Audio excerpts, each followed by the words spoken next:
Chapter 5. Expansion and Consolidation of British Power in India. The British Imperial History. The entire imperial history of Britain can be periodized into two phases: the First Empire, stretching across the Atlantic towards America and the West Indies, and the Second Empire, beginning around 1783 Peace of Paris, and swinging towards the East, Asia and Africa. The imperial history of Britain started with the conquest of Ireland in the 16th century. The English then sprang up as the New Romans, charged with civilizing so-called backward races throughout the world.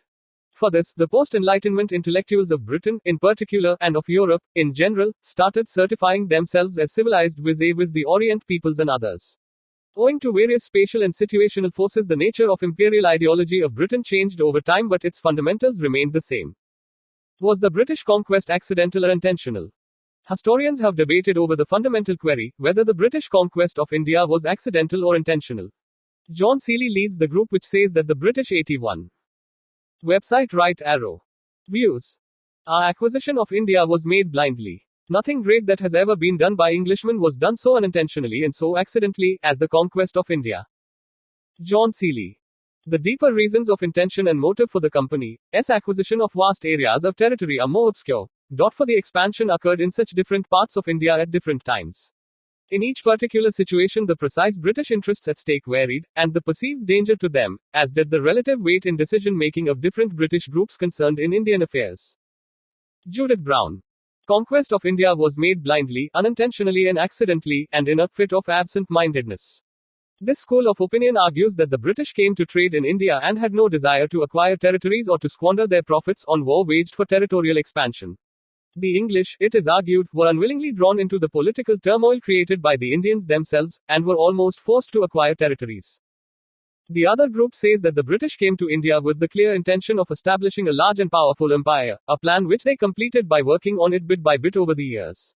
They dismiss as propaganda the claim of the peaceful intent and political neutrality of the English East India Company in its early days. Both the schools of opinion appear to be overstating their viewpoints. Initially, perhaps, the company officials started acquiring territory just to promote and protect their trade interests, especially when they saw how factionalized the political situation was. They came to realize how easily they could pit one local ruler against another and began to interfere in local politics and, in the process, acquired territories. But later on, the British politicians back in Britain and the administrators sent by them to India worked on a clear desire and plan to acquire territories and establish an empire. The enormous profits from the trade in the East, notably India, attracted the English traders, the company, as it did other Europeans.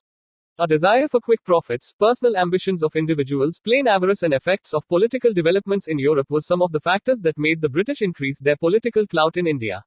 At times, they waged wars to protect their commercial interests and, at others, they did so to protect their Indian allies from the attacks of potential rivals.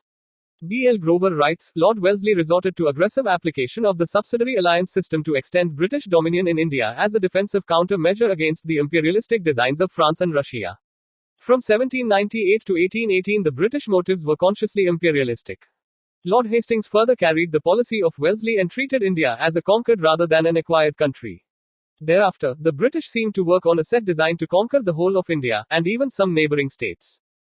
When did the British period begin in India? In mid-18th century India, various historical forces were at work, consequent to which the country moved towards a new direction. Some historians regard the year 1740, when the Anglo-French struggle for supremacy in India began in the wake of the War of Austrian Succession in Europe, as the beginning of the British period. Some see the year 1757, when the British defeated the Nawab of Bengal at Plassey, as the designated date. Still others regard 1761, the year of the Third Battle of Panipat, when the Marathas were defeated by Ahmad Shah Abdali, as the beginning of this phase of Indian history. However, all such chronological landmarks are somewhat arbitrary because the political transformation which began around that time took about 80 years to complete. For instance, as we think of 1761, the British would certainly come to mind, because of their victory over the Nawab of Bengal at Plassey and over the French, but we would not entirely write off the Marathas and would probably also consider the prospects of Hyder Ali. In fact, it was a period of Indian history which it would probably be a mistake to interpret in terms of what we know in the present. Nonetheless, the circumstances under which the British succeeded are not clear, and the few bottlenecks which they faced were not of a serious nature. It is this paradox which makes the causes of British success in establishing an empire in India a matter of considerable interest. Causes of British success in India. The entire process of expansion and consolidation of the British power in India took almost a century. In these 100-odd years, the English used many diplomatic and military tactics, apart from other mechanisms, to finally emerge as the rulers of India. Both war and administrative policies were used by the English to impose their power over various kingdoms and finally to consolidate their own rule over the entire India. The British were not averse to using unscrupulous tactics to exploit a situation or a regional ruler to get their own way. The causational forces and factors for the success of the British are as follows. Superior arms, military and strategy. The firearms used by the English, which included muskets and cannons, were better than the Indian arms both in speed of firing and in range. On realizing this, many Indian rulers imported European arms and employed European officers to train their troops, but unfortunately the Indian military officers and the ranks could never match the English officers and English armies. In the absence of originality, the military officers and armies of Indian rulers became mere imitators. Better military discipline and regular salary. A regular system of payment of salaries and a strict regime of discipline were the means by which the English company ensured that the officers and the troops were loyal. On their part, most of the Indian rulers did not have enough money to pay salaries regularly. The Marathas at times diverted their military campaigns to collect revenue so as to pay their troops. Also, the Indian rulers were dependent on personal retinues or a rabble of mercenary elements who were not amenable to discipline and could turn rebellious or join the opponents when the going was not good. Civil discipline and fair selection system. The company officers and troops were given charge on the basis of their reliability and skill and not on hereditary or caste and clan ties. They themselves were subject to strict discipline and were aware of the objectives of their campaigns. In contrast, the Indian administrators and military officers were appointed on the basis of caste and personal relations, often disregarding merit and ability. As a result, their competence was doubtful and they often tended to be rebellious and disloyal in order to pursue their own interests. Brilliant leadership and support of second-line leaders. Clive, Warren Hastings, Elphinstone, Monroe, Marquis of Dalhousie, etc., displayed rare qualities of leadership. The English also had the advantage of a long list of secondary leaders like Sir Eyre Coote, Lord Lake and Arthur Wellesley who fought not for the leader but for the cause and the glory of their country. The Indian side too had brilliant leaders like Hyder Ali, Tipu Sultan, Chin Kulich Khan, Madhu Rao Sindhia, and Yashwant Rao Holkar, but they often lacked a team of second-line trained personnel. Moreover, the Indian leaders were as much fighting against one another as against the British. The spirit of fighting for a united cause was not their motivation. Thus they often supported the British against neighboring rulers. The consciousness of India was lacking. Strong financial backup. The income of the company was adequate enough to pay its shareholders handsome dividends as also to finance the English wars in India. Furthermore, England was earning fabulous profits from its trade with the rest of the world. This vast amount of resources in money, materials and men was available to the British in times of need, thanks to their superiority in sea power. Nationalist pride. An economically thriving British people believing in material advancement and proud of their national glory faced the weak, divided amongst themselves Indians, bereft of a sense of unified political nationalism. The lack of materialistic vision among Indians was also a reason for the success of the English company. British conquest of Bengal. Bengal on the eve of British conquest. Bengal, the richest province of the Mughal Empire, included present-day Bangladesh, and its Nawab had authority over the region constituting present-day states of Bihar and Orissa. Exports from Bengal to Europe consisted of raw products such as saltpeter, rice, indigo, pepper, sugar, silk, cotton, textiles, handicrafts, etc. The English East India Company had vital commercial interests in trading in Bengal, as nearly 60% of the British imports from Asia consisted of goods from Bengal. During the 1630s, regular contact of the British with Bengal continued when they established factories in Balasore, Hooghly, Kasimbazar, Patna and Dekcha. By the 1690s, the foundation of Calcutta by the English Company completed the process of English commercial settlement in Bengal. The company paid a sum of 3,000 rupees £350 per annum to the Mughal emperor who allowed them to trade freely in Bengal. In contrast, the company's exports from Bengal were worth more than £50,000 per annum. In 1700, Murshid Quli Khan became the Diwan of Bengal and ruled till his death in 1727. He was succeeded by his son-in-law, Shujauddin, who ruled till 1739.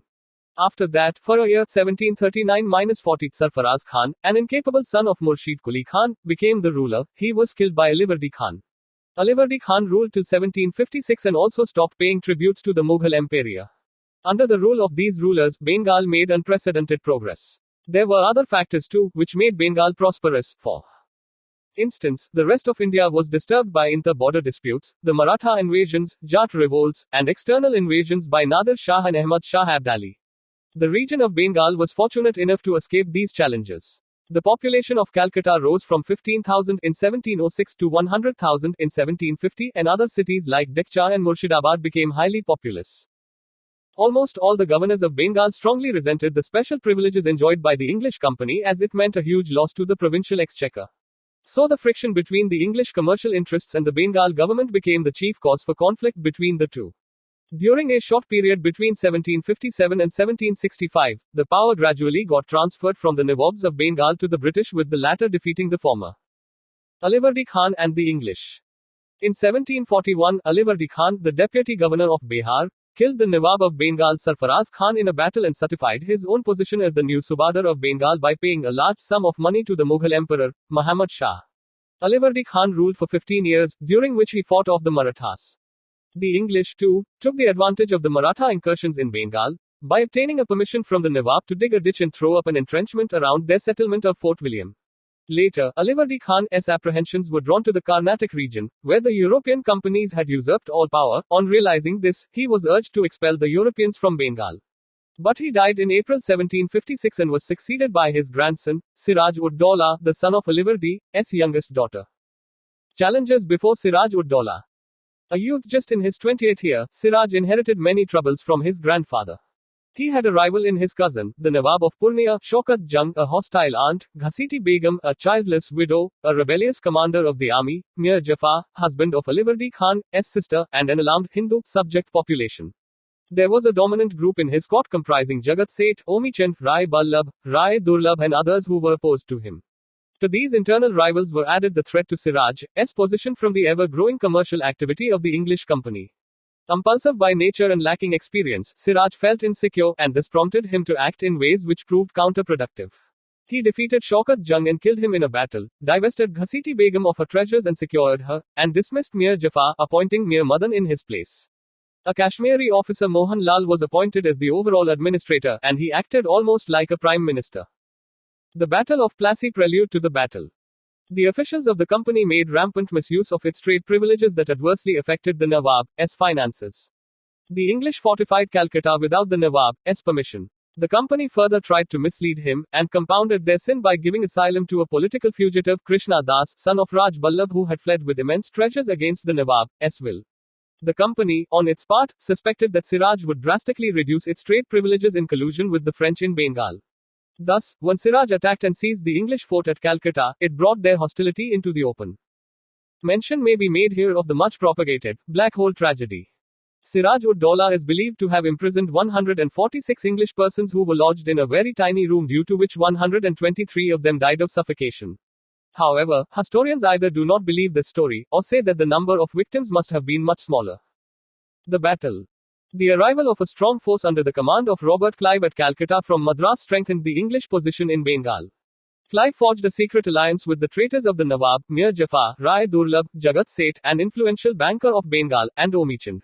Under the deal, Mir Jafar was to be made the Nawab, who in turn would reward the company for its services. The secret alliance of the company with the conspirators further strengthened the English position.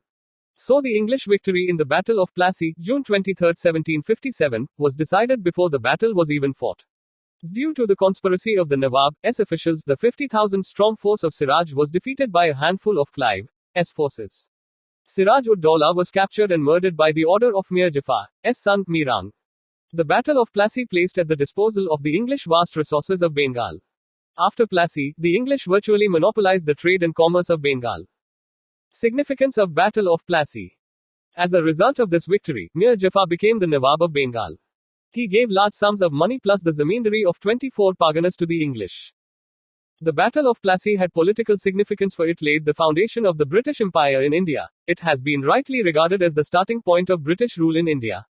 The battle established the military supremacy of the English in Bengal. Their main rivals, the French, were ousted. They obtained a grant of territories for the maintenance of a properly equipped military force, and their prestige increased manifold.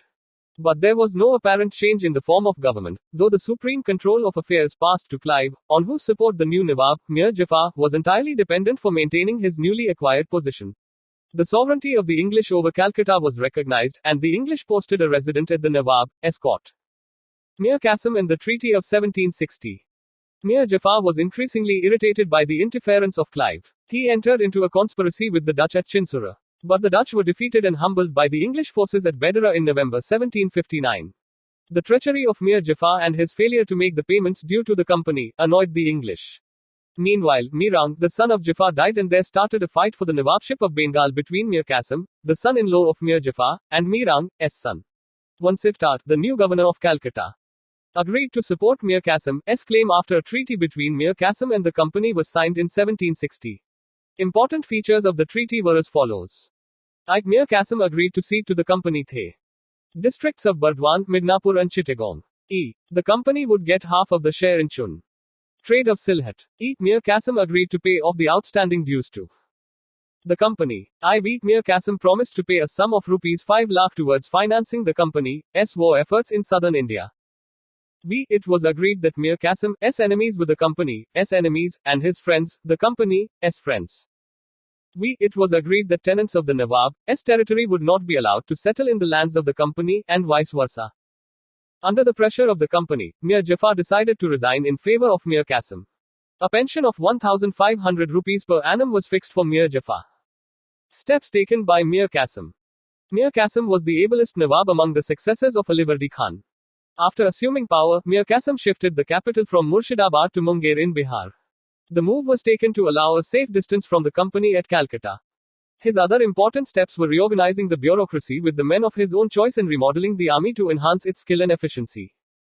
The Battle of Buxar. Prelude to battle. The company had thought that Mir Qasim would prove to be an ideal puppet for them. However, Mir Qasim belied the expectations of the company. Ram Narayan, the deputy governor of Bihar, was not responding to repeated requests by the Nawab to submit the accounts of the revenues of Bihar. Mir Qasim could not tolerate this open defiance of his authority. But Ram Narayan was supported by the English. Website Right Arrow. Officials of Patna. The misuse of the company's dastic or trade permit, a permit which exempted the goods specified from payment of duties, by company officials also resulted in tensions between the Nawab and the English. The misuse of the dastic meant the loss of tax revenue to the Nawab. It also made the local merchants face unequal competition with the company merchants. By an imperial farman, the English company had obtained the right to trade in Bengal without paying transit dues or tolls. However, the servants of the company also claimed the same privileges for their private trade. The company's servants also sold dastic to Indian merchants for commission. Besides, they used coercive methods to get goods at cheaper rates, which was against the spirit of the duty-free trade. The duty-free trade simply meant buying cheap in an otherwise competitive market. Mir Qasim decided to abolish the duties altogether, but the British protested against this and insisted upon having preferential treatment as against other traders. The Nawab Company tussle over transit duty led to the outbreak of wars between the English and Mir Qasim in 1763. The English gained successive victories at Katwa, Murshidabad, Giriya, Sutti and Munger. Mir Qasim fled to Awadh or Oudh and formed a confederacy with the Nawab of Awadh, Shuja-ud-Dawla, and the Mughal Emperor, Shah Alam II, with a view to recover Bengal from the English. The battle. The combined armies of Mir Qasim, the Nawab of Awadh and Shah Alam II were defeated by the English forces under Major Hector Munro at Buxar on October 22, 1764 in a closely contested battle. The English campaign against Mir Qasim was short but decisive. The importance of this battle lay in the fact that not only the Nawab of Bengal but also the Mughal Emperor of India was defeated by the English. The victory made the English a great power in northern India and contenders for the supremacy over the whole country. After the battle, Mir Jafar, who was made Nawab in 1763 when relations between Mir Qasim and the company became strained, agreed to hand over the districts of Robert Clive. A survey of this period of British rule cannot be complete without a reference to Robert Clive, who joined the army after resigning from a clerk's post. He was instrumental in laying the foundations of British power in India. He was made the governor of Bengal twice from 1757 to 1760 and then from 1765 to 1767. He administered Bengal under the dual government system till his return to England, where he allegedly committed suicide in 1774. Midnapur, Burdwan and Chittagong to the English for the maintenance of their army. The English were also permitted duty-free trade in Bengal, except for a duty of 2% on salt. After the death of Mir Jafar, his minor son, Najim-ud-Dawla, was appointed Nawab, but the real power of administration lay in the hands of the Nayab Subadar, who could be appointed or dismissed by the English. The Treaty of Allahabad. Robert Clive concluded two important treaties at Allahabad in August 1765, one with the Nawab of Awadh and the other with the Mughal Emperor, Shah Alam II. Nawab Shuja-ud-Dawla agreed to surrender Allahabad and Kara to Emperor Shah. Alam II, E. Pay 50 lakh rupees to the company as war indemnity. And E. Give Balwant Singh, Zamindar of Banaras, full possession of his estate. Shah Alam II agreed to I reside at Allahabad, to be ceded to him by The Nawab of Awadh, under the company's protection, issue a farman granting the Diwani of Bengal, Bihar and Orissa to the East India Company in lieu of an annual payment of 26 lakh rupees, and a provision of 53 lakh rupees to the company in return for Nizamat functions, military defense, police, and administration of justice of the said provinces. Clive did not want to annex Awadh because it would have placed the company under an obligation to protect an extensive land frontier from the Afghan and the Maratha invasions. The treaty made the Nawab a firm friend of the company, and turned Awadh into a buffer state. Similarly, Clive's arrangement with Shah Alam II was inspired by practical considerations. It made the emperor a useful rubber stamp of the company. Besides, the emperor's farman legalized the political gains of the company in Bengal. Mir Qasim, the dethroned Nawab of Bengal, spent the rest of his life in abject misery as a homeless wanderer and died in June 1777. Dual government in Bengal 1765-72. After the Battle of Buxar, the East India Company became the real masters of Bengal. Robert Clive introduced the dual system of government, i.e., the rule of the two, the company and the Nawab, in Bengal, in which both the Diwani, i.e., collecting revenues, and Nizamat, i.e., police and judicial functions, came under the control of the company. The company exercised Diwani rights as the Diwan and the Nizamat rights through its right to nominate the deputy Subadar. The company acquired the Diwani functions from the emperor and Nizamat functions from the Subadar of Bengal. The system held a great advantage for the company. It left the appearance of authority to the puppet Indian ruler, while keeping the sovereign power in the hands of the company. The Nawab was responsible for maintaining peace and order, but he depended both for funds and forces upon the company because the latter controlled the army and revenues. For the exercise of Diwani functions, the company appointed two deputy Diwans, Muhammad Reza Khan for Bengal and Raja Sitab Roy for Bihar. Muhammad Reza Khan also acted as deputy Nazim or deputy Subadar. The dual system led to an administrative breakdown and proved disastrous for the people of Bengal. Neither the company nor the Nawab cared for administration and public welfare. Warren Hastings did away with the dual system in 1772. Views. Whether regarded as a duel between the foreigner and the native, or as an event pregnant with vast permanent consequences, Buxar takes rank amongst the most decisive battles ever fought. Not only did the victory of the English save Bengal, not only did it advance the British frontier to Allahabad, but it bound the rulers of Awadh to the conqueror by ties of admiration, of gratitude, of absolute reliance and trust, ties which made them for the 94 years that followed the friends of his friends and the enemies of his enemies. G.B. Mulson. Clive was not a founder but a harbinger of the future. He was not a planner of empire but an experimenter who revealed something of the possibilities. Clive was the forerunner of the British Empire. Percival Spear. Mysore's resistance to the company. The Vodeyar-Mysore dynasty. After the Battle of Talikota 1565 gave a deadly blow to the great kingdom of Vijayanagara, many small kingdoms emerged from its remnants. In 1612 a Hindu kingdom under the Vodeyars emerged in the region of Mysore. Chikka Krishnaraja Vodeyar II ruled from 1734 to 1766. During the second half of the 18th century, Mysore emerged as a formidable power under the leadership of Hyder Ali and Tipu Sultan. The English felt their political and commercial interests in South India was threatened because of Mysore's proximity with the French and Hyder Ali and Tipu's control over the rich trade of the Malabar coast. Mysore's power was also seen as a threat to the control of the English over Madras. Rise of Hyder Ali.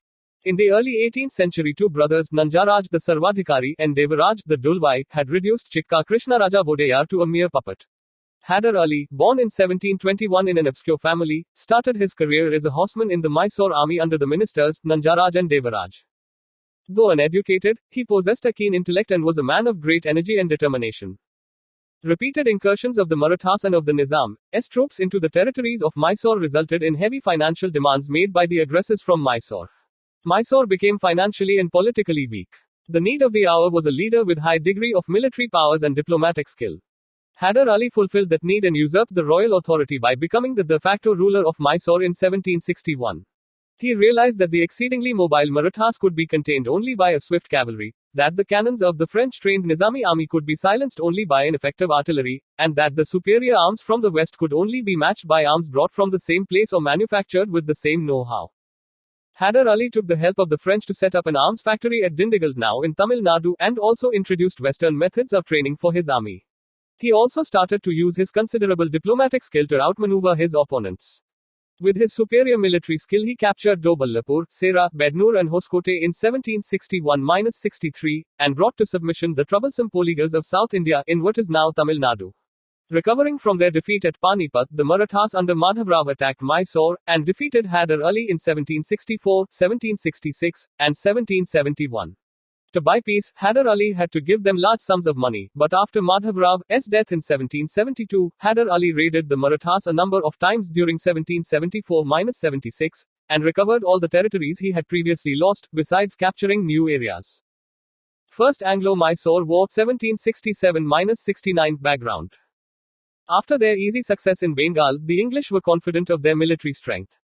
They concluded a treaty with the Nizam of Hyderabad 1766, persuading him to give them the northern Sarkars region, in lieu of which they said they would protect the Nizam from Hyder Ali. Hyder already had territorial disputes with the Nawab of Arcot and differences with the Marathas. Website right arrow. Changing alliances. The Nizam, the Marathas, and the English allied together against Hyder Ali. Hyder acted with considerable tact and diplomatic skill. He paid the Marathas to turn them neutral and, promising to share conquered territories with the Nizam, converted the Nizam into his ally. He then joined the Nizam to attack the Nawab of Arcot. Course of war. The war continued for a year and a half without any conclusion. Hyder changed his strategy and suddenly appeared before the gates of Madras. There was complete chaos and panic at Madras, forcing the English to conclude a very humiliating treaty with Hyder on April 4, 1769, Treaty of Madras. The treaty provided for the exchange of prisoners and mutual restitution of conquests. Hyder Ali was promised the help of the English in case he was attacked by any other power. Second Anglo-Mysore War 1780-84 background. Hyder Ali accused the English of breach of faith and non-observance of the Treaty of Madras when in 1771 he was attacked by the Marathas, and the English failed to come to his aid. Also, he found that the French were much more helpful than the English in meeting his army's requirement of guns, saltpeter and lead. Consequently, through Mahé, a French possession on the Malabar coast, some French war material was brought to Mysore.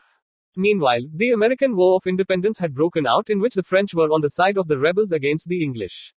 Under the circumstances, Hyder Ali's friendship with the French caused even more concern to the English. They therefore tried to capture Mahé, which Hyder regarded to be under his protection.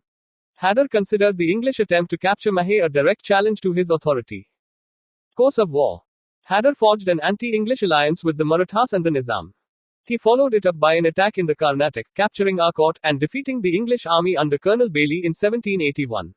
In the meantime, the English under Sir Eyre Coote detached both the Marathas and the Nizam from Hyder's side, but the undeterred Hyder faced the English boldly only to suffer a defeat at Porto Novo in November 1781. However, he regrouped his forces and defeated the English and captured their commander, Braithwaite. Treaty of Mangalore. Hyder Ali died of cancer on December 7, 1782. Now his son, Tipu Sultan, carried on the war for 1 year without any positive outcome. Fed up with an inconclusive war, both sides opted for peace, negotiating the Treaty of Mangalore, March 1784, under which each party gave back the territories it had taken from the other. Third Anglo-Mysore War background. A dispute arose between Tipu and the state of Travancore. Travancore had purchased Jalkottal and Cannanore from the Dutch in the Kochi state. As Kochi was a feudatory of Tipu, he considered the Act of Travancore as a violation of his sovereign rights. So, in April 1790, Tipu declared war against Travancore for the restoration of his rights. Course of war. The English, siding with Travancore, attacked Tipu. In 1790, Tipu defeated the English under General Meadows. In 1791, Cornwallis took the leadership and at the head of a large army marched through Umber and Vellore to Bangalore, captured in March 1791, and from there to Seringapatam. Coimbatore fell to them, but they lost it again, and at last, with the support of the Marathas and the Nizam, the English attacked Seringapatam for the second time. Tipu offered serious opposition, but the odds were against him. Consequently, he had to pay heavily under the Treaty of Seringapatam. Treaty of Seringapatam. Under this Treaty of 1792, nearly half of the Mysorean territory was taken over by the victors. Baramahal, Dindigul and Malabar went to the English, while the Marathas got the region surrounding the Tungabhadra and its tributaries, and the Nizam acquired the areas from the Krishna to beyond the Pennar. Besides, a war damage of 3. View. We have crippled our enemy effectively without making our friends too formidable. Lord Cornwallis. Crore rupees was also taken from Tipu. Half of the war indemnity was to be paid immediately while the rest was to be given in installments, for which Tipu's 2 sons were taken as hostages by the English. Fourth Anglo-Mysore War background. The English as well as Tipu Sultan used the period 1792 to 1799 to recoup their losses. Tipu fulfilled all the terms of the Treaty of Seringapatam and got his sons released. In 1796, when the Hindu ruler of Vodayar dynasty died, Tipu refused to place Vodayar's son on the throne and declared himself Sultan. He also decided to avenge his humiliating defeat in the terms put by the Treaty of Seringapatam. In 1798, Lord Wellesley succeeded Sir John Shaw as the new Governor-General. An imperialist to the core, Wellesley was concerned about Tipu's growing friendship with the French and aimed at annihilating Tipu's independent existence or force him to submission through the system of Subsidiary Alliance. So the Chargeshit against Tipu mentioned that he was plotting against the English with the Nizam and the Marathas and that he had sent emissaries to Arabia, Afghanistan, Kabul and Zaman Shah, as also to Isle of France, Mauritius, and Versailles, with treasonable intent. Tipu's explanation did not satisfy Wellesley. Course of war. The war began on April 17, 1799 and ended on May 4, 1799 with the fall of Seringapatam. Tipu was defeated first by English General Stuart and then by General Harris. Arthur Wellesley, the brother of Lord Wellesley, also participated in the war. The English were again helped by the Marathas and the Nizam. The Marathas had been promised half of the estimate of Tipu Sultan. Tipu Sultan was born in November 1750 to Hadar Ali and Fatima.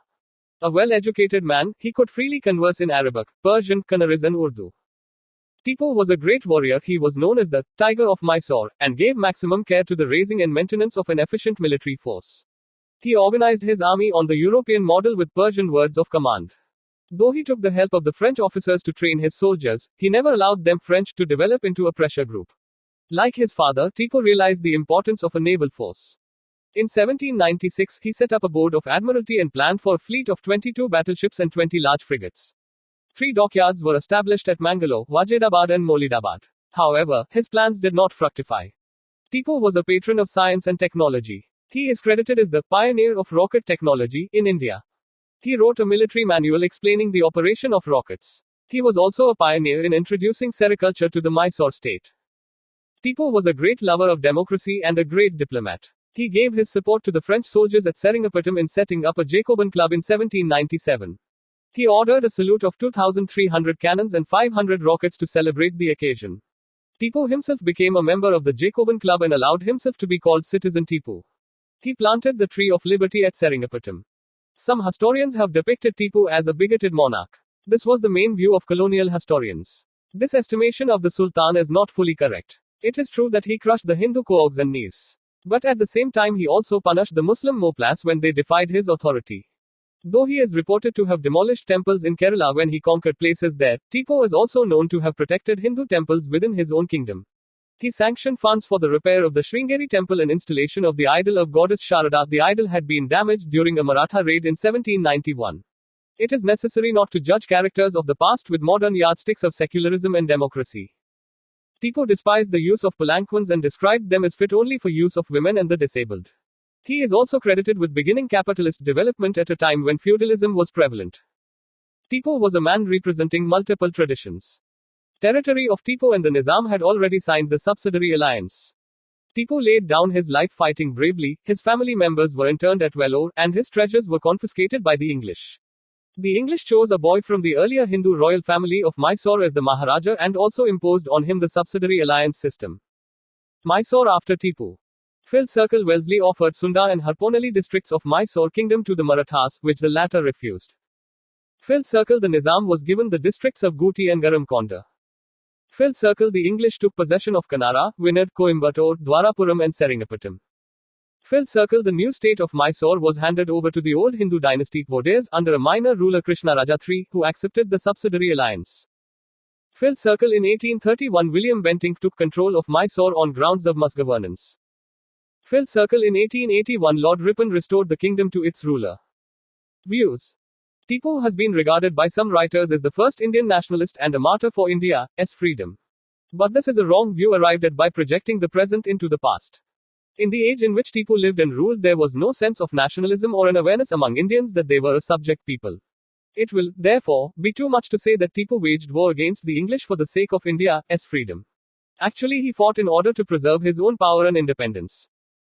Mohib-ul Hasan, History of Tipu Sultan. When a person traveling through a strange country finds it well cultivated, populous with industrious inhabitants, cities newly founded, commerce extending, towns increasing and everything flourishing so as to indicate happiness, he will naturally conclude it to be under a form of government congenial to the minds of the people. This is a picture of Tipu's country. Lieutenant Moore. Anglo-Maratha struggle for supremacy. Rise of the Marathas. As the Mughal Empire declined, one of the staunchest and hardiest of the empire's adversaries, the Marathas, got a chance to rise in power. They controlled a large portion of the country. Besides, they also received tributes from areas not directly under their control. By the middle of the 18th century, they were in Lahore thinking of becoming rulers of the North Indian Empire and in the court of the Mughals playing the role of kingmakers. Though the Third Battle of Panipat 1761, in which they were defeated by Ahmad Shah Abdali, changed the situation, they regrouped, regained their strength and within a decade achieved a position of power in India. Bajirao I 1720-40, considered greatest of all the Peshwas, had started a confederacy of prominent Maratha chiefs to manage the rapidly expanding Maratha power, and to some extent appease the Kshatriya section of the Marathas. Peshwas were Brahmins, led by the Senapati Dabadi.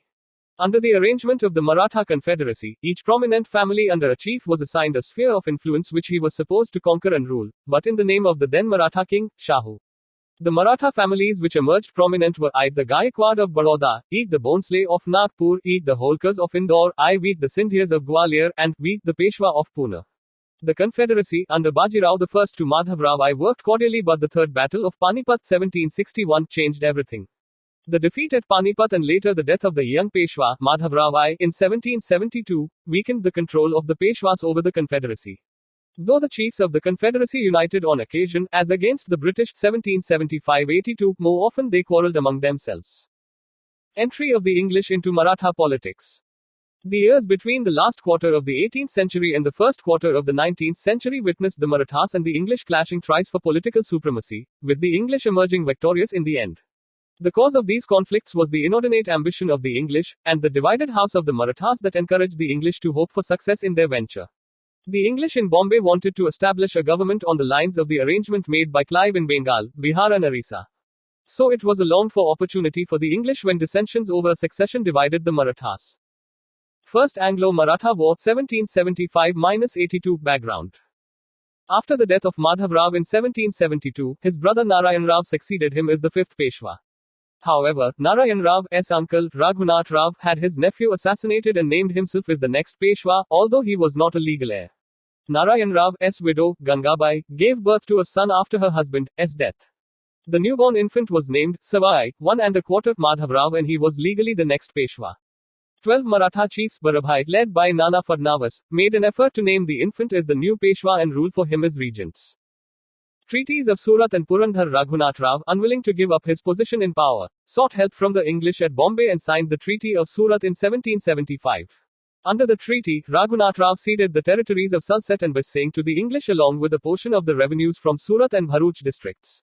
In return, the English were to provide Raghunath Rao with 2,500 soldiers. The British Calcutta Council, on the other side of India, condemned the Treaty of Surat 1775, and sent Colonel Upton to Pune to annul it and make a new treaty, Treaty of Purandhar, 1776, with the Regency renouncing Raghunath and promising him a pension. The Bombay government rejected this and gave refuge to Raghunath. In 1777, Nana Fadnavis violated his treaty with the Calcutta Council by granting the French a port on the west coast. The English retaliated by sending a force towards Pune. Course of war. The English and the Maratha armies met on the outskirts of Pune. Though the Maratha army had a larger number of soldiers than the English, the latter had highly superior ammunition and cannons. However, the Maratha army was commanded by a brilliant general named Mahadji Sindhia, also known as Mahadji Shinde. Mahadji lured the English army into the Ghats, mountain passes, near Talegaon and trapped the English from all sides and attacked the English supply base at Khopali. The Marathas also utilized a scorched earth policy, burning farmland and poisoning wells. As the English began to withdraw to Talegaon, the Marathas attacked, forcing them to retreat to the village of Vadgaon. Here, the English army was surrounded on all sides by the Marathas and cut off from food and water supplies. The English surrendered by mid-January 1779 and signed the Treaty of Vadgaon that forced the Bombay government to relinquish all territories acquired by the English since 1775. Treaty of Salbite 1782, end of the first phase of The struggle. Warren Hastings, the Governor-General in Bengal, rejected the Treaty of Vadgaon and sent a large force of soldiers under Colonel Godard who captured Ahmedabad in February 1779, and Basing in December 1780. Another Bengal detachment led by Captain Popham captured Gwalior in August 1780. In February 1781 the English, under General Kamak, finally defeated Sindhia at Sipri. Scindia proposed a new treaty between the Peshwa and the English, and the Treaty of Salbai was signed in May 1782. It was ratified by Hastings in June 1782 and by Fadnavis in February 1783. The treaty guaranteed peace between the two sides for 20 years. The main provisions of the Treaty of Salbai were: Sulset should continue in the possession of the English. The whole of the territory conquered since the Treaty of Purandhar 1776, including Basing, should be restored to the Marathas. In Gujarat, Fateh Singh Gaikwad should remain in possession of the territory which he had before the war and should serve the Peshwa as before. The English should not offer any further support to Raghunath Rao and the Peshwa should grant him a maintenance allowance. Hyder Ali should return all the territory taken from the English and the Nawab of Arcot. The English should enjoy the privileges at trade as before. The Peshwa should not support any other European nation. The Peshwa and the English should undertake that their several allies should remain at peace with one another. Mahaji Scindia should be the mutual guarantor for the proper observance of the terms of the treaty. Second Anglo-Maratha War 1803-1805 background.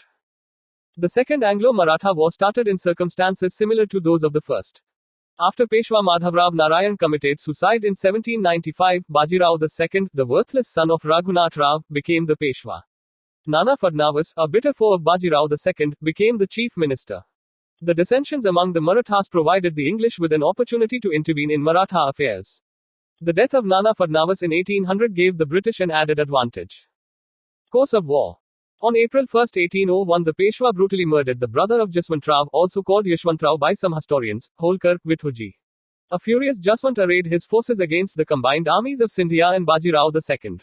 The turmoil continued and on October 25, 1802, Jaswant defeated the armies of the Peshwa and Scindia decisively at Hadapsar near Pune and placed Vinayak Rao, son of Amrit Rao, on the Peshwa's seat. A terrified Bajirao II fled to Basing where, on December 31, 1802, he signed a treaty with the English. Treaty of Basing 1802. Under the treaty, the Peshwa agreed to receive from the company a native infantry consisting of not less than 6,000 troops, with the usual proportion of field artillery and European artillery men attached, to be permanently stationed in his territories. Income of 26 lakh rupees. To surrender the city of Surat. To give up all claims for Chauth on the Nizam's dominions. To accept the company's arbitration in all differences between him and the Nizam or the Gaikwad. Not to keep in his employment Europeans of any nation at war with the English, and to subject his relations with other states to the control of the English. Reduced to vassalage after the Peshwa accepted the Subsidiary Alliance, Scindia and Bhonsle attempted to save Maratha independence. But the well-prepared and organized army of the English under Arthur Wellesley defeated the combined armies of Scindia and Bhonsle and forced them to conclude separate subsidiary treaties with the English. In 1804, Jaswantrao Holkar made an attempt to form a coalition of Indian rulers to fight against the English. But his attempt proved unsuccessful. The Marathas were defeated, reduced to British vassalage and isolated from one another. Defeat of Bhonsle, December 17, 1803, Treaty of Devgaon, defeat of Scindia, December 30, 1803, Treaty of Surajyanjangaon, and defeat of Holkar, 1806, Treaty of Rajpurghat. Significance of the Treaty of Basing. Admittedly, the treaty was signed by a Peshwa who lacked political authority, but the gains made by the English were immense. The provision of keeping English troops permanently in Maratha territory was of great strategical benefit. The company already had troops in Mysore, Hyderabad and Lucknow. The addition of Pune on the list meant that the company's troops were now more evenly spread and could be rushed to any place without much delay in times of need. Though the Treaty of Basing did not hand over India to the company on a platter, it was a major development in that direction. The company was now well placed to expand its areas of influence. In the circumstances, the observation that the treaty gave the English the key to India may be exaggerated, but appears understandable. Website right arrow. Third Anglo-Maratha War 1817-19 background. Lord Hastings had the imperialistic design of imposing British paramountcy. By the Charter Act of 1813, the East India Company's monopoly of trade in China, except tea, ended and hence the company needed more markets. The Pindaris, made up of many castes and classes, were attached to Maratha armies as mercenaries. When the Marathas became weak, the Pindaris could not get regular employment. As a consequence, they started plundering neighboring territories, including those of the company. The English charged the Marathas with giving shelter to the Pindaris. Pindri leaders like Amir Khan and Karim Khan surrendered while Chittu Khan fled into the jungles. The Treaty of Basing, described as a treaty with a cipher, the Peshwa, wounded the feelings of the other Maratha leaders. They saw the treaty as an absolute surrender of independence. Lord Hastings' actions taken against the Pindaris were seen as a transgression of the sovereignty of the Marathas. They served to once again unite the Maratha Confederacy. A repentant Bajirao II made a last bid in 1817 by rallying together the Maratha chiefs against the English in course of the Third Anglo-Maratha War. Course of war. The Peshwa attacked the British residency at Pune. Appa Sahib of Nagpur attacked the residency at Nagpur, and the Holkar made preparations for war. But by then the Marathas had lost almost all those elements which are needed for the growth of a power. The political and administrative conditions of all the Maratha states were confused and inefficient. After the death of Jaswantrao Holkar, Tulsi Bai, the Holkar's favorite mistress, came to the helm of affairs in Pune. Though a clever and intelligent woman, she could not administer the state properly because she was influenced by some unworthy men such as Balram Seth and Amir Khan. The Bhonsle at Nagpur and the Scindia at Gwalior had also become weak. So the English, striking back vigorously, succeeded in not allowing the Peshwa to exert his authority again on the Maratha Confederacy. Result: the Peshwa was defeated at Khirki, Bhonsle at Sitibuldi, and Holkar at Mahidpur. Some important treaties were signed. These were Filled Circle June 1817 Treaty of Pune with Peshwa. Filled Circle November 1817 Treaty of Gwalior with Scindia. Filled Circle January 1818 Treaty of Mandasa with Holkar. In June 1818, the Peshwa finally surrendered and the Maratha Confederacy was dissolved. The Peshwaship was abolished. Peshwa Bajirao became a British retainer at Bithur near Kanpur. Pratap Singh, a lineal descendant of Shivaji, was made ruler of a small principality, Satara, formed out of the Peshwa's dominions. Why the Marathas lost? There were several reasons for the Marathas' defeat by the English. The main reasons were as follows. Inept leadership. The Maratha state was despotic in character. The personality and character of the head of the state had a great bearing on the affairs of the state. But, unfortunately, the later Maratha leaders Bajirao II, Daulatrao Scindia, and Jaswantrao Holkar were worthless and selfish leaders. They were no match for the English officials such as Elphinstone, John Malcolm, and Arthur Wellesley, who later led the English to conquer Napoleon. Defective nature of Maratha state. The cohesion of the people of the Maratha state was not organic but artificial and accidental, and hence precarious.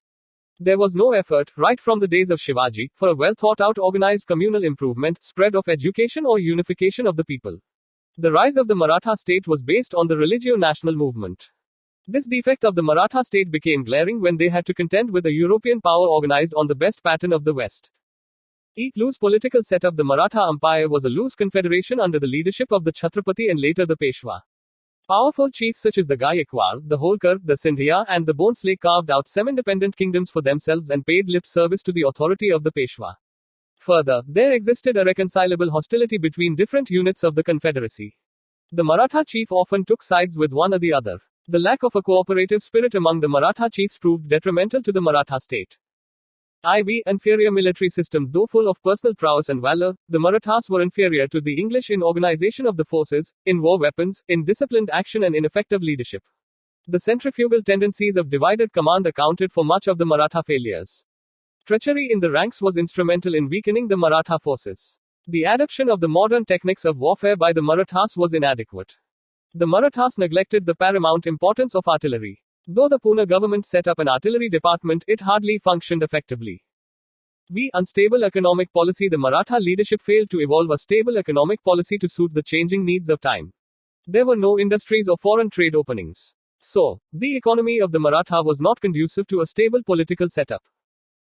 Superior English diplomacy and espionage. The English had better diplomatic skill to win allies and isolate the enemy. The disunity among the Maratha chiefs simplified the task of the English. Diplomatic superiority enabled the English to take a quick offensive against the target. Unlike the Marathas' ignorance and lack of information about their enemy, the English maintained a well-knit spy system to gather knowledge of the potentialities, strengths, weaknesses, and military methods of their foes. Progressive English outlook. The English were rejuvenated by the forces of Renaissance, emancipating them from the shackles of the church. They were devoting their energies to scientific inventions, extensive ocean voyages, and acquisition of colonies. Indians, on the other hand, were still steeped in medievalism marked by old dogmas and notions. The Maratha leaders paid very little attention to mundane matters of the state. Insistence on maintenance of traditional social hierarchy based on the dominance of the priestly class made the union of an empire difficult. Website right arrow. In the end, it can be concluded that the English attacked a divided house which started crumbling after a few pushes. Conquest of Sindh. In the early 19th century, the English started to show an interest in Sindh where they enjoyed some trade facilities authorized by a Farman of the Mughal emperor in 1630. The Farman provided the English with such privileges in the ports of Sindh which they enjoyed elsewhere. Rise of Talpurus Amirs. In the 18th century, prior to the rule of Talpurus Amirs, Sindh was ruled by the Kallora chiefs. In 1758, an English factory was built at Thatta, owing to a parwana given by the Kallora prince, Ghulam Shah. In 1761, Ghulam Shah, on the arrival of an English resident in his court, not only ratified the earlier treaty, but also excluded other Europeans from trading there. This advantage was enjoyed by the English up to 1775 when a not too friendly ruler, Safraz Khan, made the English close their factory. In the 1770s, a Baluch tribe called Talpurus descended from the hills and settled in the plains of Sindh. They were excellent soldiers as well as adapted to hard life. They acquired great influence and soon usurped power in the new region. In 1783, the Talpurus, under the leadership of Mir Fateh Ali Khan, established complete hold over Sindh and sent the Kallora prince into exile. The then Durrani monarch confirmed the claims of Mir Fateh Khan and ordered the latter to share the country with his brothers Mir's brothers, popularly known as Char Yar. When Mir Fateh died in 1800, the Char Yar divided the kingdom among themselves, calling themselves the Amirs or Lords of Sindh. These Amirs extended their dominion on all sides. They conquered Amarko from the Raja of Jodhpur, Karachi from the chief of Laz, Shikarpur and Bukkar from the Afghans. Gradual ascendancy over Sindh. A common belief in the late 18th century was that Napoleon was conspiring with Tipu Sultan to invade India. In 1799, behind Lord Wellesley's efforts to revive commercial relations with Sindh was the hidden aim to counteract the alliance of the French, Tipu Sultan and Shah Zaman, the Kabul monarch.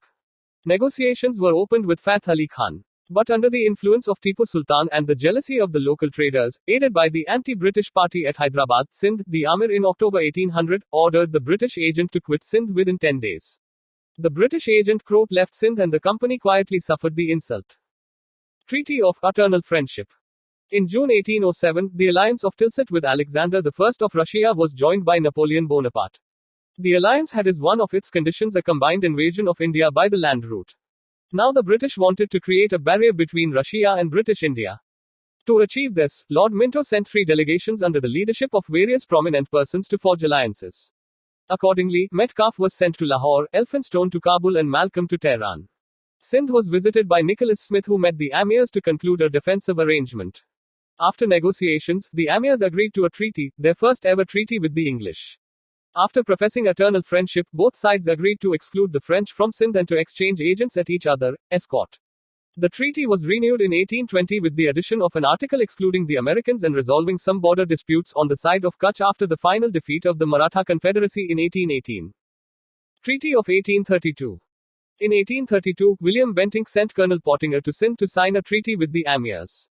The provisions of the treaty were as follows. Free passage through Sindh would be allowed to the English traders and travelers and the use of Indus for trading purposes. However, no warships would ply, nor any materials for war would be carried. No English merchant would settle down in Sindh, and passports would be needed for travelers. Tariff rates could be altered by the Amirs if found high and no military dues or tolls would be demanded. The Amirs would work with the Raja of Jodhpur to put down the robbers of Kutch. The old treaties were confirmed and the parties would not be jealous of each other. Lord Auckland and Sindh. Lord Auckland, who became the Governor-General in 1836, looked at Sindh from the perspective of saving India from a possible Russian invasion and wished to obtain a counteracting influence over the Afghans. Ranjit Singh in Punjab was strong enough to resist coercion in this regard, but the Amirs were not. Thus the English view was that they had to consolidate their position in Sindh as a necessary first step for their plans on Afghanistan. They got an opportunity when Ranjit Singh captured a frontier town of Sindh, Rojhan, and Pottinger was sent to Hyderabad to sign a new treaty with the Amirs. The treaty offered protection to the Amirs on the condition that the company troops would be kept in the capital at the Amir's expense or alternatively the English would be given suitable concessions in return. The Amirs initially refused but later agreed reluctantly to sign the treaty in 1838 when the possibility of Ranjit Singh getting help from others was pointed out to them.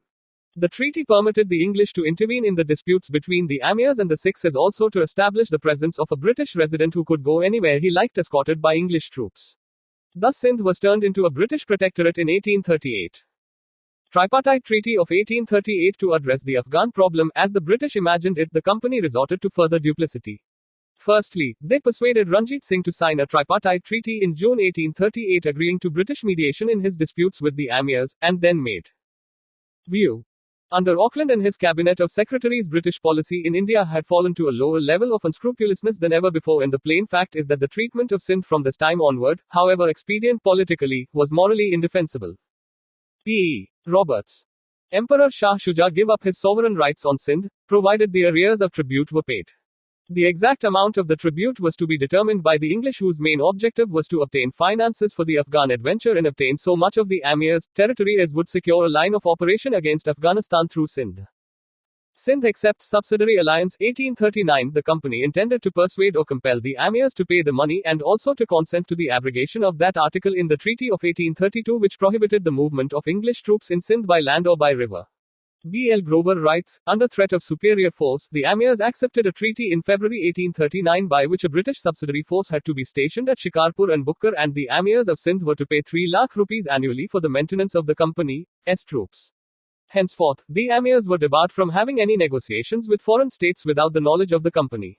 Further, they were to provide storeroom at Karachi for the company's military supplies, besides abolishing all tolls on the Indus, and furnishing an auxiliary force for the Afghan War if called upon to do so.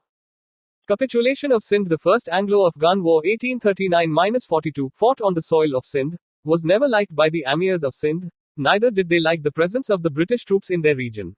However, under the treaty they were asked to pay for all this, which they did. They were not rewarded or thanked for their services, but were charged with hostility and disaffection against the British government.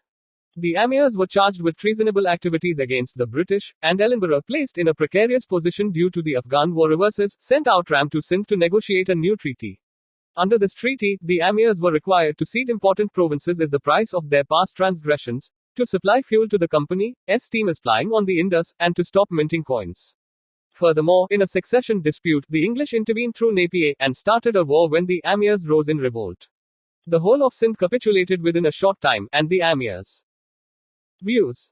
We have no right to seize Sindh, yet we shall do so, and a very advantageous, useful, humane piece of rascality it will be. Charles Napier. To remove such brutal tyrants, the Amirs, was worthy of England's greatness. The conquest of Sindh has therefore no iniquity. Charles Napier. I am sick of your policy. I will not say yours is the best, but it is undoubtedly the shortest, that of the sword. James Outram, deputy of Napier at the time of annexation of Sindh, were made captives and banished from Sindh. In 1843, under Governor-General Ellenborough, Sindh was merged into the British Empire and Charles Napier was appointed its first governor. Criticisms of the conquest of Sindh. Historians generally condemn the acquisition of Sindh by the British in strong words. The causes for annexation were deliberately manufactured. Like many episodes in the British conquest of India, the Afghan War is also a tale of bullying tactics and deceit. However, in the instance of the First Afghan War, the English suffered terribly at the hands of the Afghans with a corresponding loss of prestige. To compensate for this, they annexed Sindh, which prompted Elphinstone to comment, coming from Afghanistan, it put one in mind of a bully who has been knocked in the street and went home to beat his wife in revenge. Conquest of Punjab. Consolidation of Punjab under the Sikhs. After the murder of the last Sikh Guru, Guru Gobind Singh, a section of Sikhs under the leadership of Banda Bahadur revolted against the Mughals during the rule of Bahadur Shah. In 1715, Banda Bahadur was defeated by Farrukhsiyar and put to death in 1716. Thus the Sikh polity, once again, became leaderless and later got divided into two groups, Bandite Liberal and Tat Khalsa Orthodox. This rift among the followers ended in 1721 under the influence of Bhai Mani Singh. Later in 1784, Kapoor Singh Fazullahpuri organized the Sikhs under Dal Khalsa, with the objective of uniting followers of Sikhism, politically, culturally and economically. The whole body of the Khalsa was formed into two sections, Buddha Dal, the army of the veterans, and Taruna Dal, the army of the young. The weakness of the Mughals and invasions of Ahmad Shah Abdali created a general confusion and anarchy in Punjab. These political conditions helped the organized Dal Khalsa to consolidate further. The Sikhs consolidated in miles, which were military brotherhoods with a democratic setup. Misl is an Arabic word which means equal or alike. Another meaning of misl is state. During the period 1763 to 1773, many miles started to rule the Punjab region under Sikh chieftains, from Saharanpur in the east to Attock in the west, from the mountainous regions of the north to Multan in the south. Sukarchakia Misl and Ranjit Singh. At the time of the birth of Ranjit Singh, November 2, 1780, there were 12 important miles: Ahluwalia, Bhangi, Dallewalia, Fazullahpuriya, Kanhaiya, Krorasinghia, Nekai, Nishaniya, Fulikiya, Ramgadhia, Sukharchakia, and Shahid. The central administration of a misl was based on Gurumatta Sangh, which was essentially a political, social, and economic system. Ranjit Singh was the son of Mahan Singh, the leader of the Sukarchakya misl. Mahan Singh died when Ranjit Singh was only 12 years old. But Ranjit Singh showed an early acumen at political affairs. Towards the close of the 18th century, all the important miles except Sukarchakya were in a state of disintegration. Afghanistan was also engulfed in a civil war due to a power struggle which went on for the next 3 decades. These events in the neighboring regions were fully exploited by Ranjit Singh, who followed a ruthless policy of blood and iron, and carved out for himself a kingdom in the central Punjab. In 1799, Ranjit Singh was appointed as the governor of Lahore by Zaman Shah, the ruler of Afghanistan. In 1805, Ranjit Singh acquired Jammu and Amritsar, and thus the political capital, Lahore, and religious capital, Amritsar, of Punjab came under the rule of Ranjit Singh. He also maintained good relations with the Dogras and the Nepalis and enlisted them in his army. Ranjit Singh and the English. The prospects of a joint Franco-Russian invasion of India through the land route had alarmed the English. In 1807, Lord Minto sent Charles Metcalfe to Lahore. Ranjit Singh offered to accept Metcalfe's proposal of an offensive and defensive alliance on the condition that the English would remain neutral in case of a Sikh-Afghan war and would consider Ranjit Singh the sovereign of the entire Punjab, including the Malwa Cis Sutlej territories. However, the negotiations failed. In the changed political scenario in which the Napoleonic danger receded and the English became more assertive, Ranjit Singh agreed to sign the Treaty of Amritsar April 25, 1809, with the company. Treaty of Amritsar. The Treaty of Amritsar was significant for its immediate as well as potential effects. It checked one of the most cherished ambitions of Ranjit Singh to extend his rule over the entire Sikh nation by accepting the river Sutlej as the boundary line for his dominions and the company's. Now he directed his energies towards the west and captured Multan 1818, Kashmir 1819, and Peshawar 1834. In June 1838, Ranjit Singh was compelled by political compulsions to sign the tripartite treaty with the English. However, he refused to give passage to the British army through his territories to attack Dost Muhammad, the Afghan Amir. The relations of Raja Ranjit Singh with the company, from 1809 to 1839, clearly indicate the former's weak position. Although he was conscious of his weak position, he took no step to organize a coalition of other Indian princes or maintain a balance of power. Ranjit Singh died in June 1839, and with his death the process of the decline of his empire began. Punjab after Ranjit Singh, beginning of court factions. Ranjit Singh's only legitimate son and successor, Kharak Singh, was not efficient, and during the brief period of his reign, court factions became active. Kharak Singh's sudden death in 1839 and the accidental death of his son, Prince Nav Nihal Singh, when he was returning from his father's funeral, led to an anarchic situation in Punjab. Plans and counter-plans of various groups to capture the throne of Lahore provided an opportunity for decisive action by the English. The army, the pillar of the Sikh state, was far less strong than it appeared to be. Ranjit Singh's able generals Mokam Chand, Dewan Chand, Hari Singh Nalwa, and Ram Dayal were already dead. Already discontent was growing among the troops as a result of irregularity of payment. The appointment of unworthy officers led to indiscipline. The Lahore government, continuing the policy of friendship with the English company, permitted the British troops to pass through its territory, once when they were fleeing from Afghanistan, and again when they were marching back to Afghanistan to avenge their defeat. These marches resulted in commotion and economic dislocation in Punjab. Rani Jindal and Dalip Singh.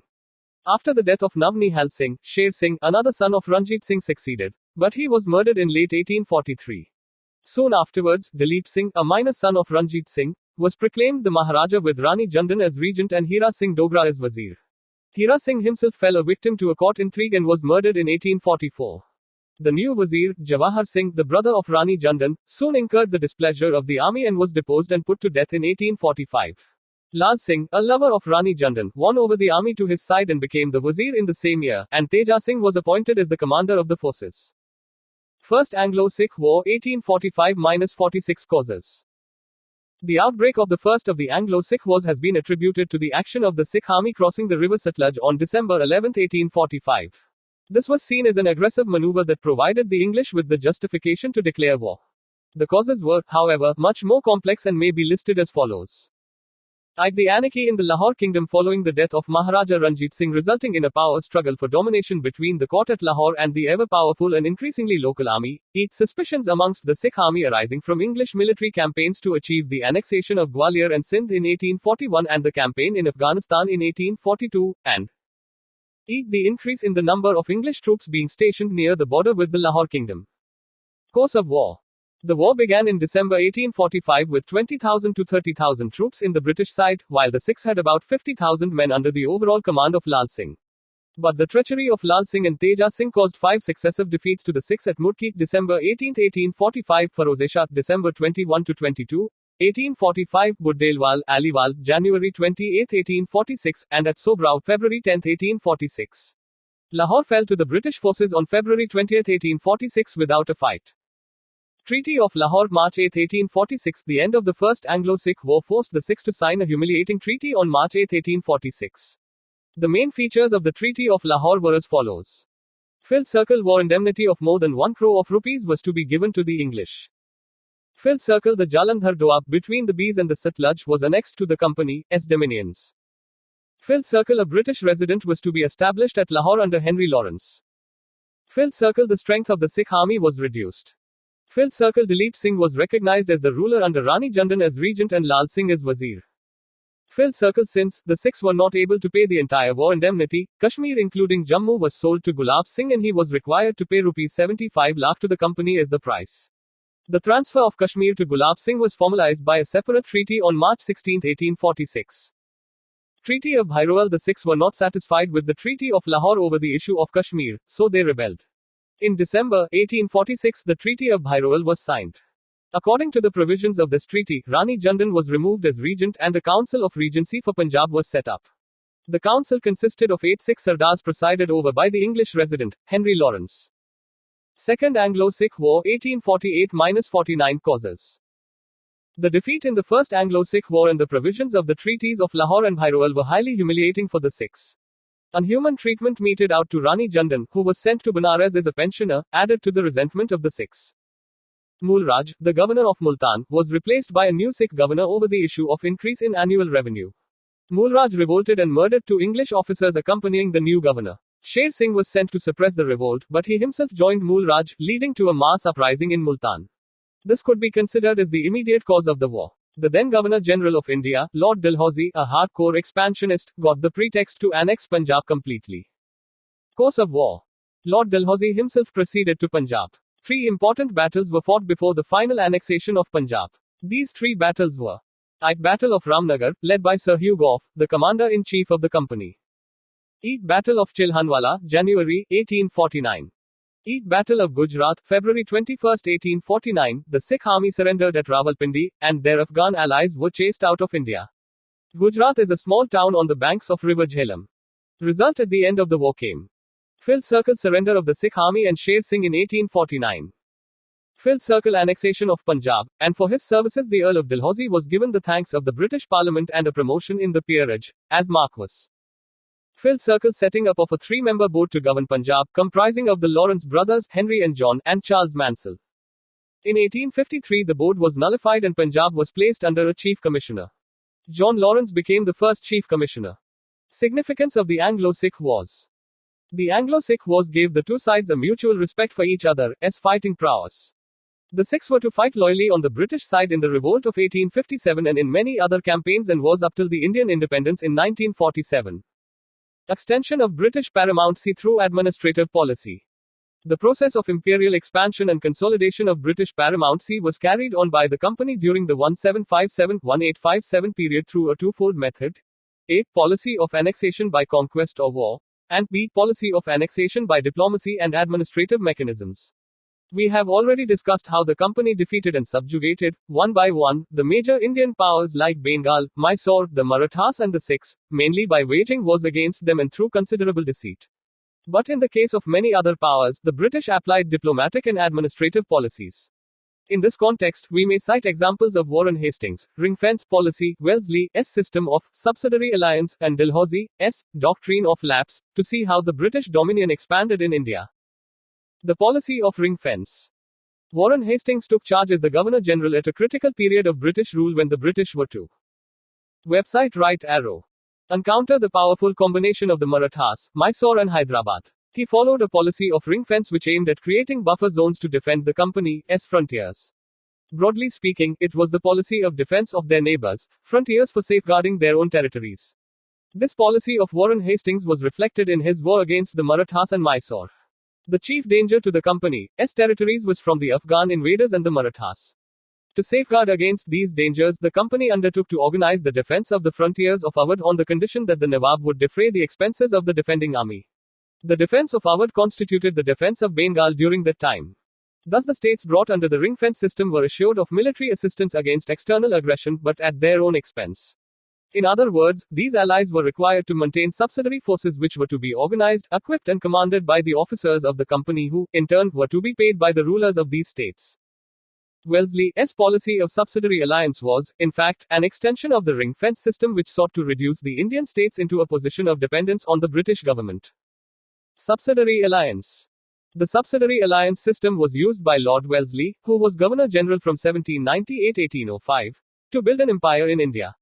Under the system, the allying Indian state's ruler was compelled to accept the permanent stationing of a British force within his territory and to pay a subsidy for its maintenance.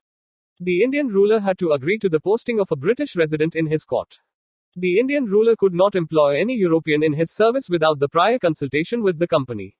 Nor could he go to war or negotiate with any other Indian ruler without consulting the Governor-General. In return for all this, the British would defend the ruler from his enemies and adopt a policy of non-interference in the internal matters of the allied state. One of the objectives behind Wellesley's strengthening of the subsidiary alliance system was to keep the French from reviving and expanding their influence in India.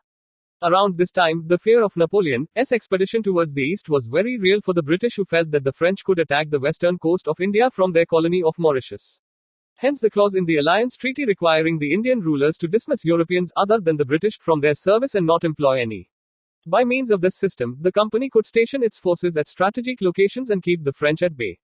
Besides, the subsidiary alliance would expand the company's hold over the Indian states and gradually bring more and more territory into the company's fold. The Indian rulers lost their independence by buying security. They were not free of interference from the British resident. They lost much of their revenue paying for the British troops. Also, the alliance made the Indian rulers weak and irresponsible, the subjects were exploited, and it was practically impossible to depose the oppressive rulers as they were protected by the British. Evolution and perfection. It was probably Dipoli who first gave on hire, so to say, European troops to Indian rulers to fight their wars. Since then, almost all the governor-generals from Clive onwards applied the system to various Indian states and brought it to near perfection.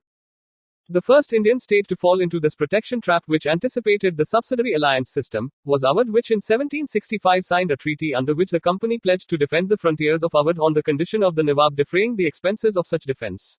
It was in 1787 that the company first insisted that the subsidiary state should not have foreign relations. This was included in the treaty with the Nawab of Carnatic, which Cornwallis signed in February 1787. It was Wellesley's genius to make it a general rule to negotiate for the surrender of territory in full sovereignty for the maintenance of the subsidiary force. Stages of application of subsidiary alliance. There were 4 stages in the evolution of the subsidiary alliance. In the first stage, the company offered to help a friendly Indian state with its troops to fight any war the state might be engaged in. The second stage consisted of making a common cause with the Indian state now made friendly and taking the field with its own soldiers and those of the state. Now came the third stage, when the Indian ally was asked not for men but for money. In return, the company promised that it would recruit, train, and maintain a fixed number of soldiers under British officers, and that the contingent would be available to the ruler for his personal protection as also for keeping out aggressors. In the fourth or the last stage, the money or the protection fee was fixed, usually at a high level. When the state failed to pay the money in time, it was asked to cede certain parts of its territories to the company in lieu of payment. The company's entry into the affairs of the state had begun. Now it would be for the British resident installed in the state capital under the treaty to initiate, sustain and hasten the process of eventual annexation. View.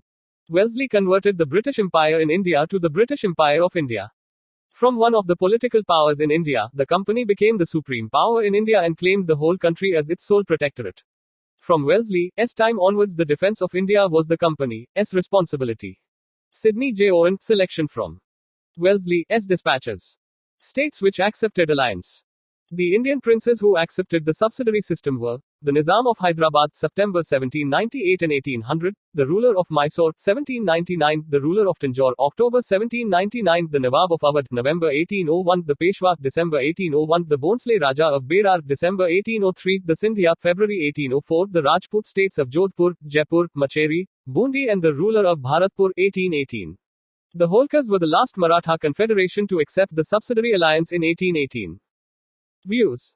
A 1950 colonial office paper disarmingly says that Britain, as a seafaring and trading nation, had long been a collector of islands and peninsulas. In a much quoted remark, Sir John Seeley, the Regius Professor of Modern History at Cambridge, said something similar in 1883. We seem, as it were, to have conquered and peopled half the world in a fit of absence of mind. That didn't mean quite what it seemed to say. What Seeley meant was that there had not been a coherent policy behind Britain's imperial expansion. There had been an incoherent set of policies.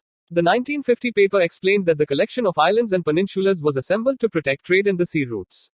The motive for empire was selfish. The motivation consisted of desires which interlocked. Desires for wealth, for strategic possessions from which to defend the wealth, and for prestige, the inevitable concomitant of wealth. In the process, numberless hundreds of thousands of native populations were slaughtered. Almost always, the subject races, even the most sophisticated and educated amongst them, were regarded as and made to feel inferior to the ruling caste. Walter Reed, Keeping the Jewel in the Crown.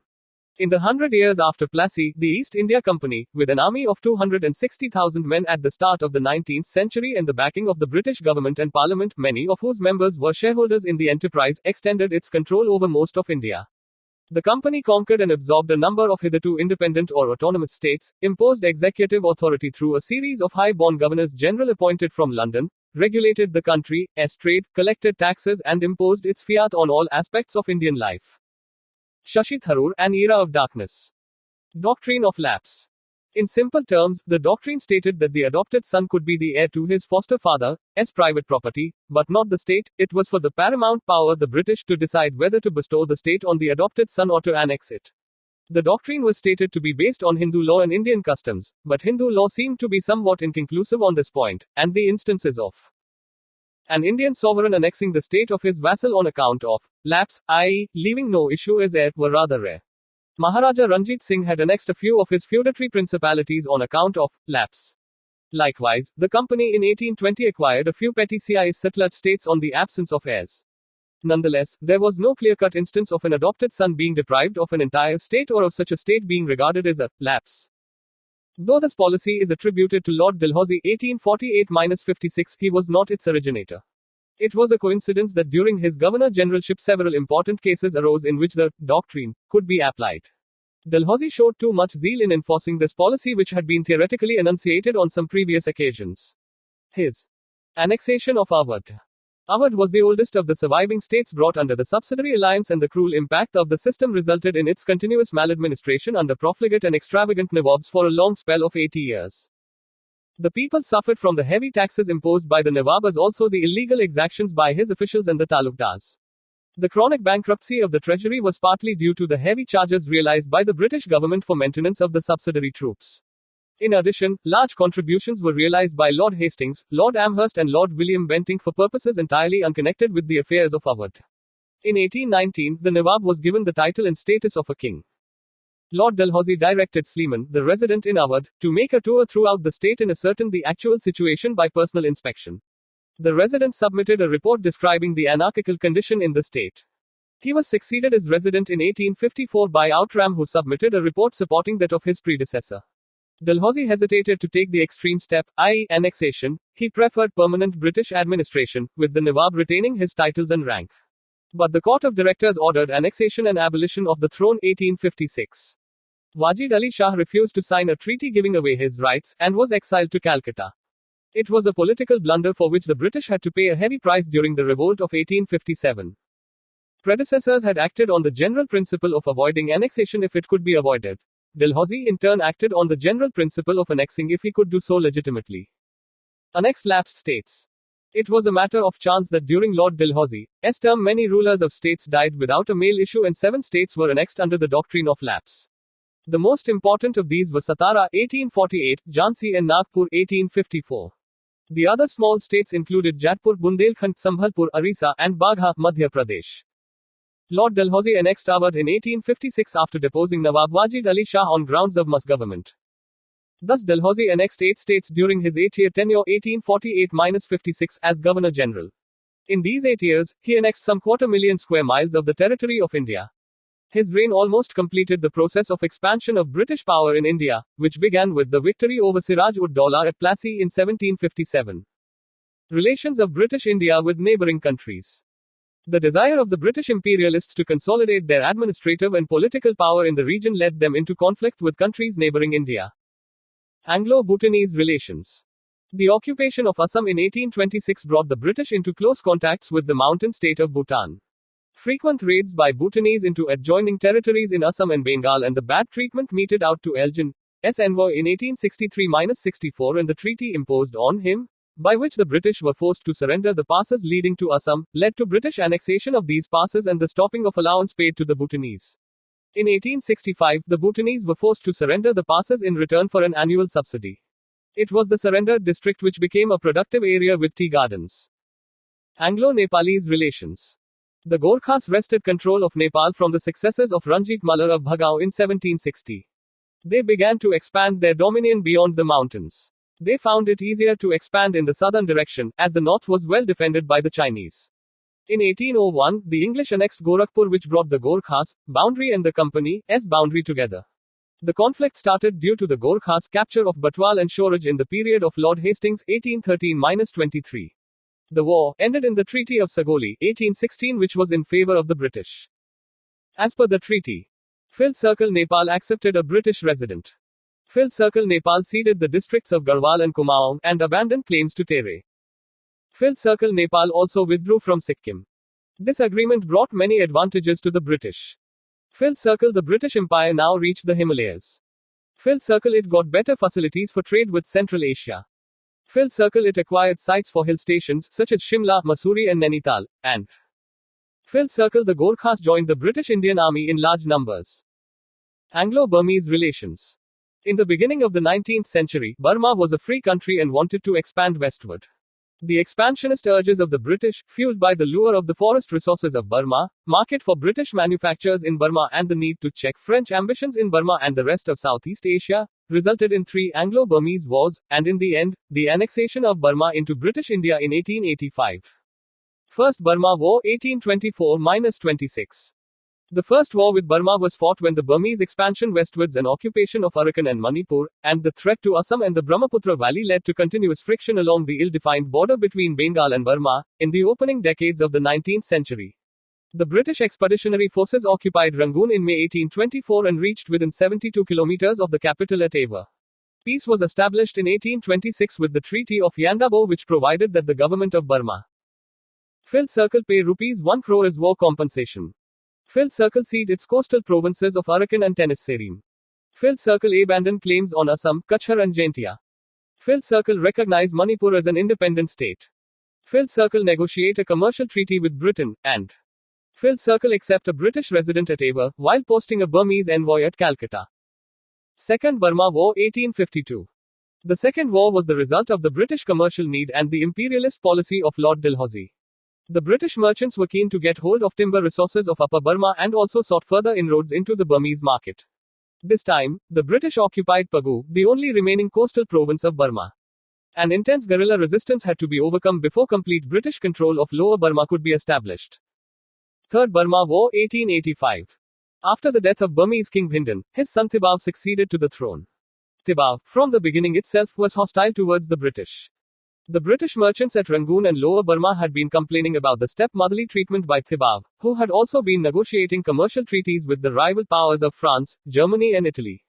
The French also planned to lay a rail link from Mandalay to the French territory at a time when the British were in conflict with the French in Niger, Egypt and Madagascar. A humiliating fine had been imposed on a British timber company by Thibaw.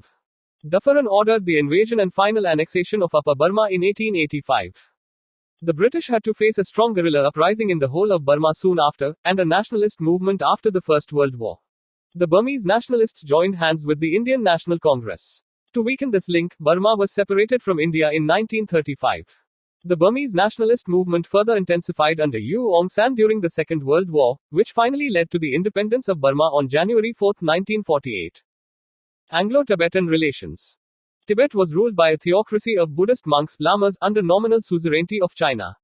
The British efforts to establish friendly and commercial relations with Tibet had not yielded any result in the past, and a deadlock had been reached by the time of Curzon's arrival in India. The Chinese suzerainty over Tibet was ineffective and Russian influence at Lhasa was increasing. There were reports of Russian arms and ammunition coming into Tibet. Curzon felt alarmed and sent a small Gorkha contingent under Colonel Yungushband on a special mission to Tibet to oblige the Tibetans to come to an agreement.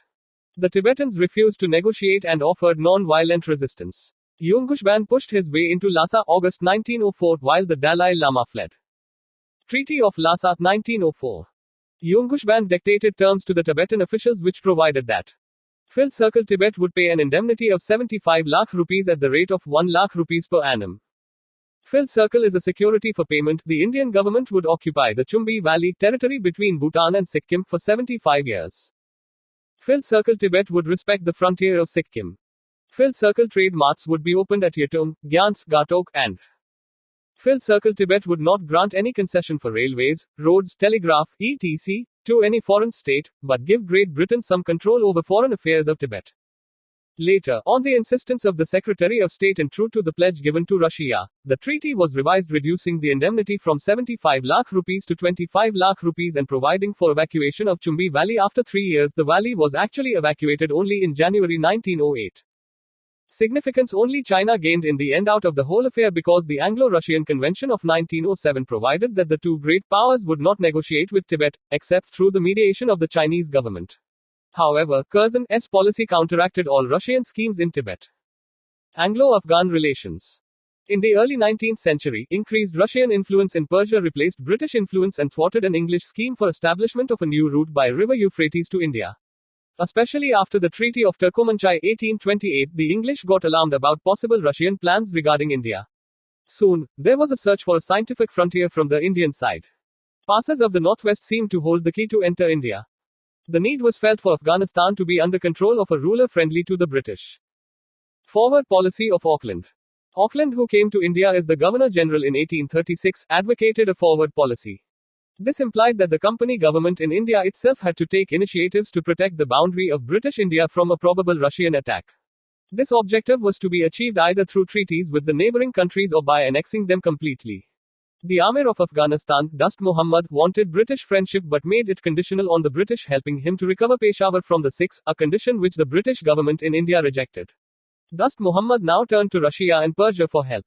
This prompted the British government to go ahead with the forward policy, and a tripartite treaty 1838 was entered into by the British, Sikhs and Shah Shuja, who had been deposed from the Afghan throne in 1809 and had been living since then as a British pensioner at Ludhiana. The treaty provided that Filled Circle Shah Shuja be enthroned with the armed help of the Sikhs, the company remaining in the background, jingling the money bag. Filled Circle Shah Shuja conduct foreign affairs with the advice of the Sikhs and the British. Filled Circle Shah Shuja gave up his sovereign rights over Amirs of Sindh in return for a large sum of money. Filled Circle Shah Shuja recognized the Sikh ruler, Maharaja Ranjit Singh's claims over the Afghan territories on the right bank of the river Indus. First Anglo-Afghan War 1839-1842. Soon after the tripartite treaty of 1838, there came about a drastic change in the political situation of the region because of the removal of the original irritants. Persia lifted its siege of Herat and Russia recalled its envoy from Kabul. Nevertheless, the British decided to go ahead with their forward policy. This resulted in the First Afghan War 1839-42. The British intention was to establish a permanent barrier against schemes of aggression from the northwest. An English army entered triumphantly into Kabul August 1839 after a successful attack.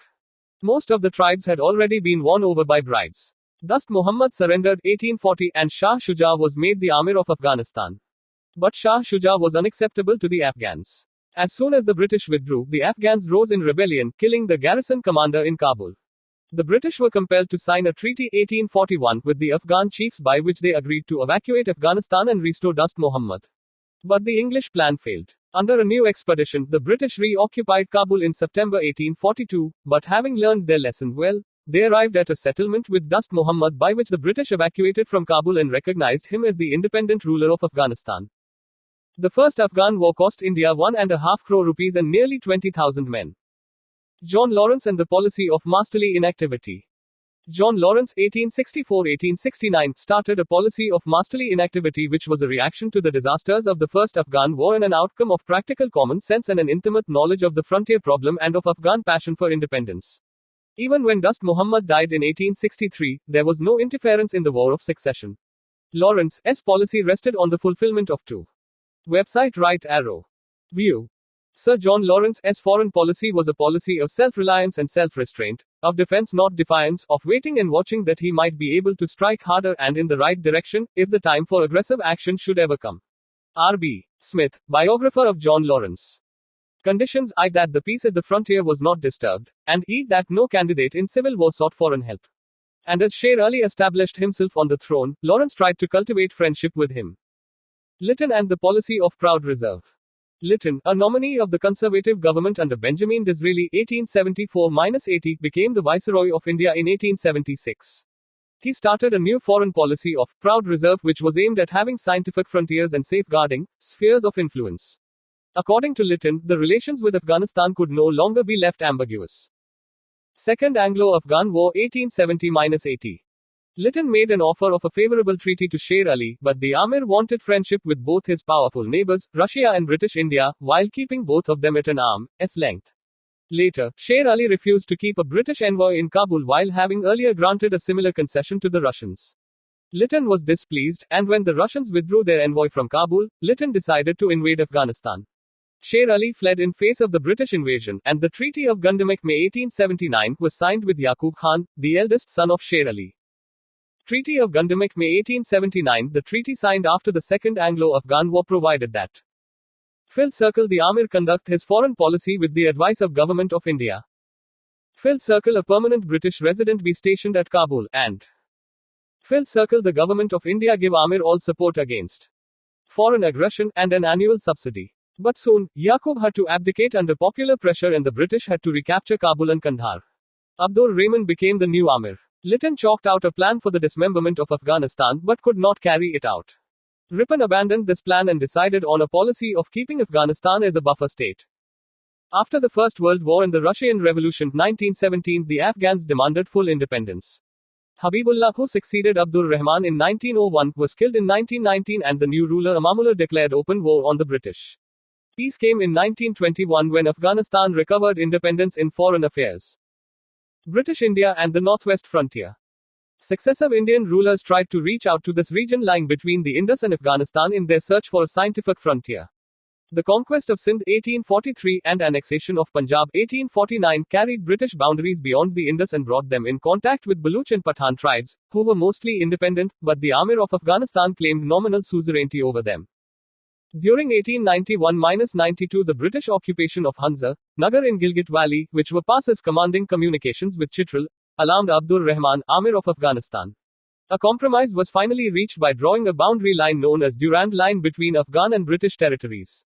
Amir received some districts and his subsidy was increased. But the Durand Agreement 1893 failed to keep peace and soon there were tribal uprisings. To check these, a permanent British garrison was established at Chitral and troops posted to guard Mulligan Pass, but tribal uprisings continued till 1898. Curzon, the viceroy between 1899 and 1905, followed a policy of withdrawal and concentration. British troops withdrew from advance posts which were replaced by tribal levies, trained and commanded by British officers. He also encouraged the tribals to maintain peace. He created the Northwest Frontier Province (NWFP) directly under the Government of India. Earlier, it was under control of the Lieutenant Governor of Punjab. Overall, Curzon's policies resulted in a peaceful Northwest Frontier. The peaceful conditions continued thereafter with occasional tribal uprisings. In January 1932, it was announced that the NWFP was to be constituted as a governor's province. Since 1947, the province belongs to Pakistan. Summary. Factors which gave success to British in India. Superior arms. Military discipline. Civil discipline. Brilliant leadership which did not bother about adopting unscrupulous practices. Financial strength. Nationalist pride. Conflict between English and Nawabs of Bengal. Fifth Circle Battle of Plassey, June 23, 1757. Robert Clive's victory over Siraj-ud-Daulah laid the territorial foundation of British rule in India. Fifth Circle Battle of Buxar 1764. Clive's victory over the combined armies of Nawab of Bengal, Nawab of Awadh and the Mughal Emperor at Buxar laid the real foundation of the English power. Fifth Circle Treaty of Allahabad 1765 granted the Diwani rights of Bengal, Bihar and Orissa to the English. I Treaty with Nawab of Awadh. E Treaty with Shah Alam II, Mughal Emperor. Fifth Circle Dual Government 1765-72. British Conquest of Mysore. Fifth Circle First Anglo-Mysore War 1767-69 Treaty of Madras. Filled Circle Second Anglo-Mysore War 1779-1784 Treaty of Mangalore. Filled Circle Third Anglo-Mysore War 1790-92 Treaty of Seringapatam. Filled Circle Fourth Anglo-Mysore War 1799 Mysore is conquered by British forces. Anglo-Maratha struggle for supremacy. Filled Circle First Anglo-Maratha War 1775-82 Treaty of Surat 1775 Treaty of Purandhar 1776 and Treaty of Salbai 1782. Filled Circle Second Anglo-Maratha War 1803-05 Treaty of Bassein 1802. Filled Circle Third Anglo-Maratha War 1817-1819. Filled Circle causes for the defeat of the Marathas: I. Inept leadership. E. Defective nature of state. E. Loose political setup. I.V. Inferior military system. V. Unstable economic policy. V. Superior English diplomacy and espionage. V. Progressive English outlook. Conquest of Sindh 1843. Filled Circle Lord Ellenborough was the Governor General of India. Conquest of Punjab. Filled Circle Treaty of Amritsar 1809 Ranjit Singh and the British. Filled Circle First Anglo-Sikh War 1845-46. Filled Circle Second Anglo-Sikh War 1848-49. British Paramount Sea in action. Filled Circle Ring Fence Policy of Warren Hastings. Subsidiary Alliance of Wellesley. Filled Circle Subsidized States, Hyderabad 1798. 1800 Mysore 1799. Tanjore October 1799, Awadh November 1801, Peshwa December 1801. Bhonsle of Berar December 1803, Sindhia February 1804.